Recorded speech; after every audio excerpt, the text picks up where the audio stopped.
were a lot of questions today, people trying to figure out what the secret to life is, to a long and happy life. And I just wonder if you were... Now that is easy because it's so simple.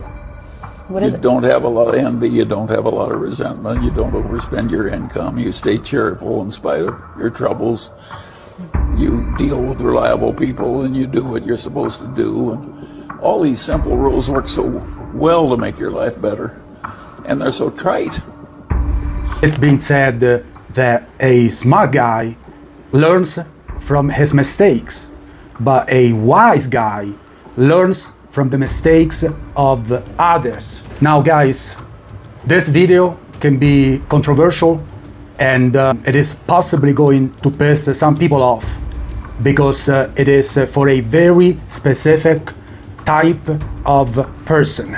I'm gonna be very inconsiderate to most people, but that's the only way that I can get the severity of the situation across. The best way to make the most out of your 20s is to make them your worst. You see, you have to optimize your potential in your 20s because your 20s are the foundation for the rest of your life. What should you do? You should do something which is the intersection of these three circles. One, something there is a lot of demand for and people are willing to pay you money for. Something you are good at and something you love doing. If you do what you love, you won't work a day in your life. Sometimes life's gonna hit you in the head with a brick. Don't lose faith. I'm convinced that the only thing that kept me going was that I loved what I did.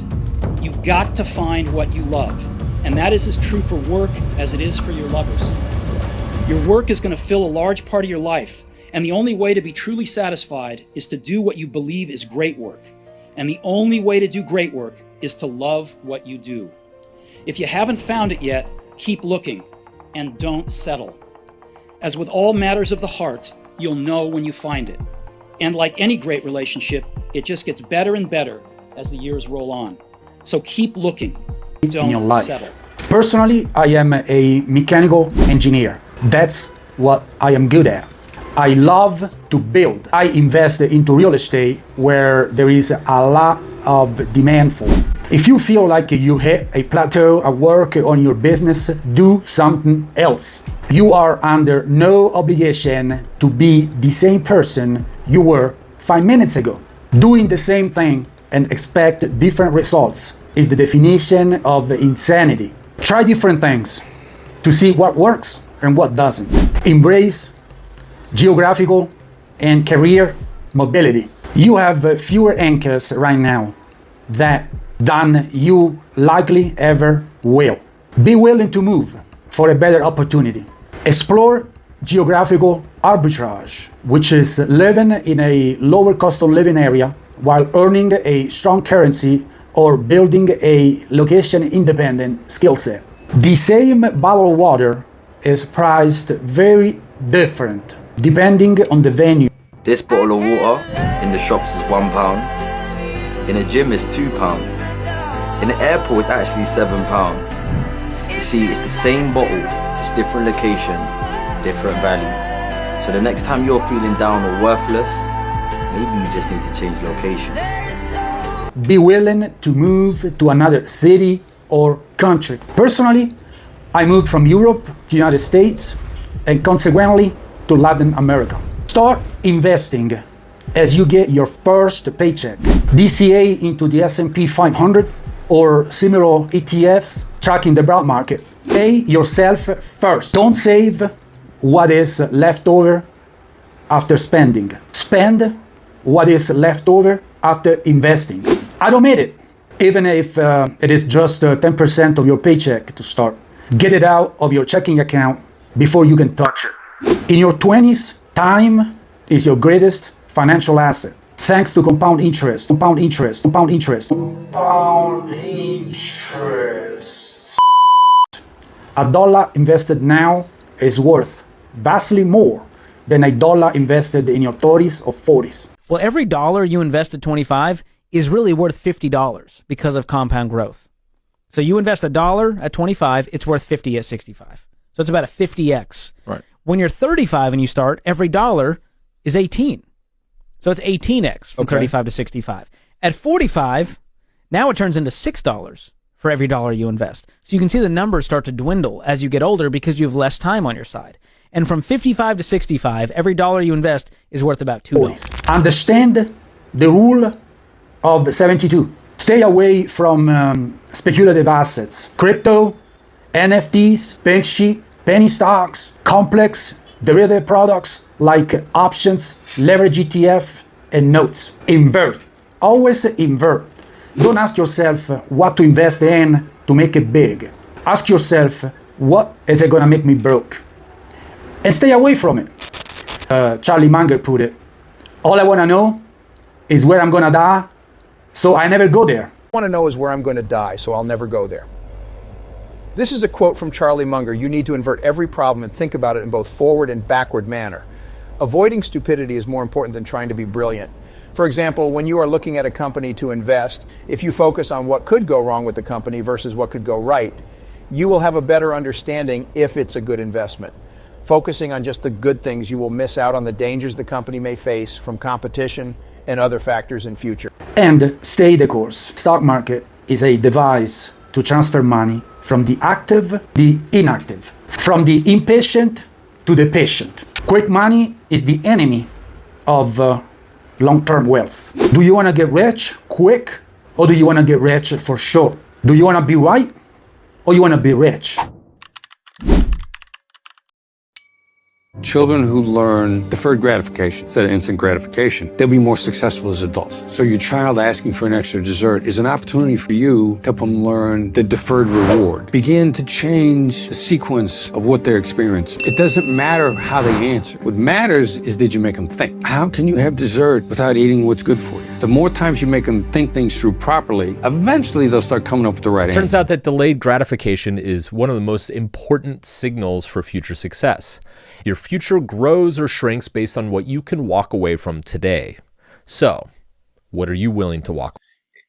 It's obvious that deferred gratifiers do better over the long pull than these impulsive children that have to spend money on Rolex watches and other folly. Smart men go broke with 3 L's: liquor, ladies, and leverage. Just because you can invest does not mean that you should invest. You see, markets move in cycles. Before investing, understand where we are currently in the cycle. It doesn't matter if you are a real estate guy, a crypto guy, a stock or precious metal guy. Sooner or later, that asset class will crash 50 to 70%. My mantra of investing is 15 good uncorrelated return streams, risk balanced. Because I know that if I can pick good investments and they're uncorrelated investment, I won't lower my return because I'll have the average of those returns, but I will lower my risk by up to 80%. So my mantra is, what I don't know, what the risks are always out there, and risk balance them. It's not necessarily dollar balance. Sure, and it's not just these, it's this combination, this basket, the all-weather portfolio. This is what history teaches us. Personally, I bought my first house with a bank mortgage in July 2008 for $225,000. And 3 months later, was worth $150,000. Consequently, I bought my current residence cash. Do not buy a house with a mortgage, nor buy a house you cannot afford. If anything, buy a fixer-upper, cash, live in it, fix it over time. This is also known as a live and flip. An alternative, house hack. Buy a fourplex, live in one unit, and rent out the others. You see, if you finance a $350,000 house, today's 30-year rate with a 5% down payment, you will pay a total lifetime cost of $985,000 with property taxes, insurance, and escrow, plus HOA. The same goes for cars. Do not lease or finance your car. Buy a reliable used car or truck, cash, to get you point A to point B. A Toyota, a Nissan, Subaru, a Volvo. Personally, I still drive my Toyota Tundra with nearly 450,000 miles on it. You see, cars lose their resale value at a very fast pace. A 50 grand car financed over 5 years will cost you over 60 grand, not considering a 3,000 or 4,000 sales tax. Possibly, if you decided to sell it or trade it in after 2 years of ownership, you will find yourself underwater, meaning that the car is worth less than you owe. And it's worth 20 now? I'm going to say a very bad word here, okay? I'm just recently divorced. I make $96,000 after taxes. I'm about $105,000 in debt at the current moment. A large majority of that debt is a $52,000 vehicle that I have. That vehicle is currently at a trading value of $12,000. Do you roll negative equity? Yeah, What happened? It's an electric vehicle. I don't know what happened. I've been trying to get rid of it for the longest time. Even if I sell it to a private party, I will only get about maybe 22. What kind of car is this? Just to warn people. A Kia EV6. Kia. Okay, you got a Kia, and you bought it for how much? 62. And it's worth 20 now? I'm confused. When did you buy it? You're not. Well, you can be confused. It's crazy. I bought it back in 22. And in 2 years, I have the value dropped by like 60-something percent? Yes. I've taken it to about 3 different dealerships. When they ran it, they're like, how did this happen? Did you have high mileage on it? Does it have issues, wear and tear? Nope, everything is perfectly fine with it. I have about 30,000 miles on it. There's no damage to the vehicle. There's only 30,000 miles. Understand that there is good debt and bad debt. Great investors actually use debt, and kind of the difference between good debt and bad debt.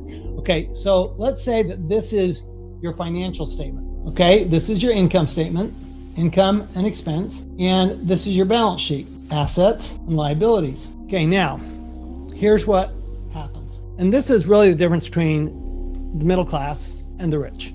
Okay, the middle class, what they do is they take money, they use it, they buy a liability. Now they're poorer than they were when they started, because that liability could be a house, right? House takes money out of your pocket. It could be a car, it could be a vacation, it could be school. Okay, I'm an A student, so it pains me to say that school is not always an asset, but I think a lot of times it's a liability. Okay, now what do the rich do? The rich do something very differently. They'll take their money and they want to buy an asset. And then what they do is they borrow money to buy more of that asset. Good debt is used to successfully generate a consistent investment return superior of the borrowing interest rate. For example, one takes out a business loan or an investment loan at 5% interest and consistently generates 15% or above. Other than that, all of it is bad debt. Do not use your credit card for discretionary spending. It's contrary to my own or Berkshire's interest in certain cases, and the world is in love with credit cards. But I would suggest to anybody that the first thing they do in life is not only, they can get to something else later on, but don't be paying even 12% to anybody. I mean, it's pay that off, and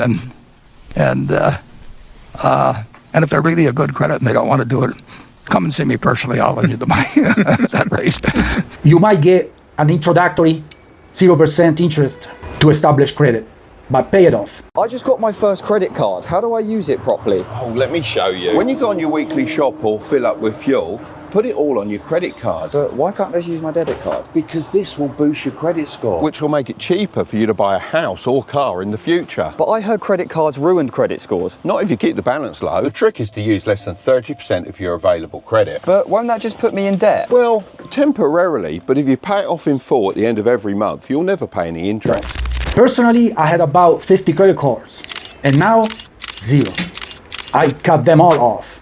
You see, if you take out a 20 grand credit card at today's rate, it will take you 31 years to pay it off, only by paying the minimum payment. Save your money for the rainy day and have money to deploy when the opportunity presents itself. Remember, there is no right price for the wrong investment. Buy assets, not liabilities.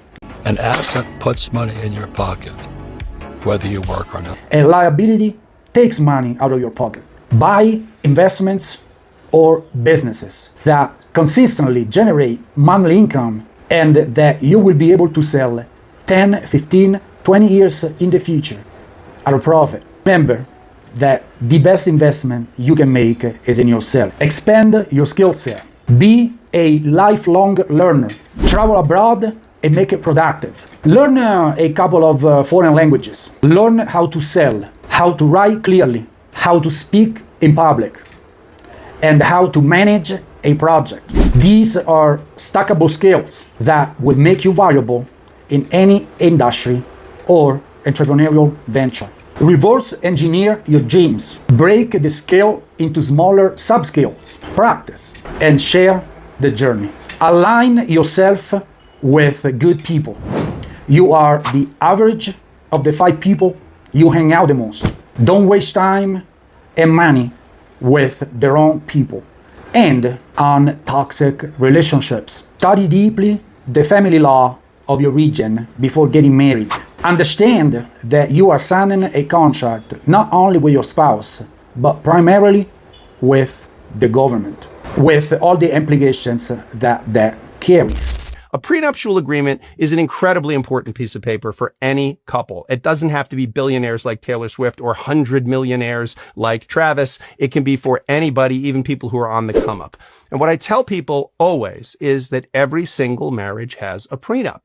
It's either a prenup that was drafted by the state legislature of the state in which you reside, or the 2 people who love each other more than the other 8 billion other options in the world. Now, listen, I can't make decisions for all of you out there, but have you ever been to the DMV? If you've been to the DMV, have you ever looked around the DMV and thought, oh yeah, these people should be in charge of everything. They should be in charge of making the rules for my relationship in the event that anything breaks up between me and my spouse. I guarantee you didn't feel that way. And ultimately, if you let the prenup that's drafted by the government, the default, okay, govern your respective rights and obligations in the event of divorce, you are putting a colossal amount of faith in the state legislature. The spouse you choose is the most important choice of your life. I didn't even realize this when I got married, but when you choose a life partner, you are unknowingly making the most important single choice of your life because it dictates and influences pretty much every other area of your life. Because choosing a life partner, it actually shouldn't have much to do with romance. I mean, don't get me wrong, like romance is great, it's fun, it feels really nice. But when you're committing to somebody, what you're really committing to is a confidant, a counselor, a career advisor, a therapist, a co-investor, a teacher, a roommate, and hopefully your best friend. So you really have to choose wisely. A great partner will make everything else in your life feel that much easier, but a bad partner will make everything feel that much harder. The most important decision you'll make is who you decide to partner with, specifically have kids, because you're in that person's life for 20 years. And I have a lot of friends who are successful in most exterior metrics, but don't have a real partner in their spouse. And they have what I would call a life full of stress and disappointment on a regular basis. Whereas I have friends who on an external basis may not look as successful, but they have a real partner and everything just burns brighter for them. Take good care of your body, mind, and spirit. Your body is the machine that generates your income and experiences. Build sustainable habits around sleep, movement, and nutrition now. It gets much harder to fix a broken machine later in life. Me personally, I mix weights with cardio, powerlifting with calisthenics. Understand the law of karma. Karma, action has 3 effects in the sense we mean karma. What are the 3 effects? One is the immediate effect. You give food to a hungry person, the hungry person is fed and the hunger is removed. Direct effect, everybody sees it, no question about it. Second is what you said, an effect on your own mind. Keep doing it and you develop the good habit of sharing, the joy of doing things for others. Psychological effect, it's called samskara. Third one is karma phala, which we talked about here. In Sanskrit, papa punya, merit, demerit, which will result in some pleasant or unpleasant effect, sukha dukkha. So the law is like this: dharma, good action, consciously done, leads to punya. These are words which are used by just about every Indian, but we use it unthinkingly. Dharma leads to punya. Punya means merit. Merit leads to sukha, happiness. So the meaning is all good things which are happening to us now are because of some merit we have. And the law of action and reaction. It's been said, as you sow, so shall you reap. Stay present in the here and now. There's only this moment, and you become aware of yourself without reference to ultimately any thought about yourself. Let go of trying to interpret yourself, your life, or problems, or even trying to interpret the world. Let's go of that. And what remains without reference to past or future, or which is thought. Past or future are created by thought. What remains of yourself here and now? Now, it's all we've got. Living in the past makes you sad. Living in the future makes you anxious. Respond, not react. It is not what happens to you, but it is how you respond to it that counts. You either control your emotions or your emotions control you. You cannot control your emotions from rising up, and trying to is a waste of your time. There's a better strategy. Just learn to let them rise up and then fall without reacting. There's also nothing you can do that will ever allow you to control the emotional reactions in another human being, no matter how hard you try. See, emotions are contagious. Seeing someone else who's sad or afraid or disgusted or angry can cause you to experience these same emotions in your own body. This explains why someone else's tone of voice, their shift in energy, their bad mood, their body language can immediately trigger you to feel on edge. And one more thing to understand is that whenever you or another person is hungry or tired or stressed out or under the influence or lonely or angry or hurt, guess what? You're going to be more emotional. And I say this because whenever I do or say something that I later regret, there's always stress, alcohol, or hunger involved. And knowing all this helps me to better manage my emotions, and it helps me to stay in control of what I say, do, and think. And that's one of my biggest takeaways from using the Let Them theory. You'll never, ever be able to control what is happening around you. You will also never be able to control your emotional responses because they are biological. They are automatic, just like how your stress response turns on automatically. However, you can choose what you think, say, or do in response to other people, or in response to the world around you, or in response to the emotions that are rising up inside of you. The same goes for money. Money is a great servant, but a bad master. Money makes a great servant, but a terrible master. Money will test us like nothing else will. It's easy to live a certain life of integrity when you don't have a lot of choices. When you're broke and struggling, you don't have the temptations that people have who have money, because when you have money, you have choices. You have options. So when you have options, you can live out what's really in your heart. So I like to say money doesn't change people. What money does is magnifies what's already in our heart. It gives us a chance to live it out, because when you're broke, you can't live it out. So I say all that to say that when you get money, you got to look at it as a tool to do something good with, instead of something to use to be selfish or to indulge in things that you really shouldn't be doing. So it's a perspective. It will test your values, and it will really determine what your values are. So money is powerful.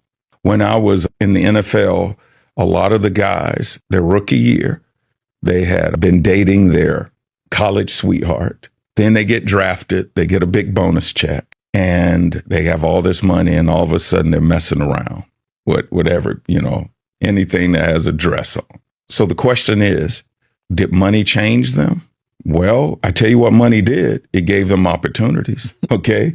And they took advantage of some of those opportunities. Is that money's fault? Or was something already in their heart that they just didn't have an opportunity to live out when they were broke? So my point is, money is a powerful tool. It can be used for good. It can be used for bad. And you got to know that going in. Be respectful of people and people's time, and particularly elderly people. Older people can teach you a lot about life. Be impeccable with your word. Remember, the world is a surprisingly small place. Being known as someone who is reliable, ethical, and easy to work with will open more doors than any resume ever could. And last but not least, never, never, never give up. Thank you very much, Guy. If you stay up until the end, I really appreciate you. Feel free to contact me with questions, comments. I'm here for you guys. Peace out.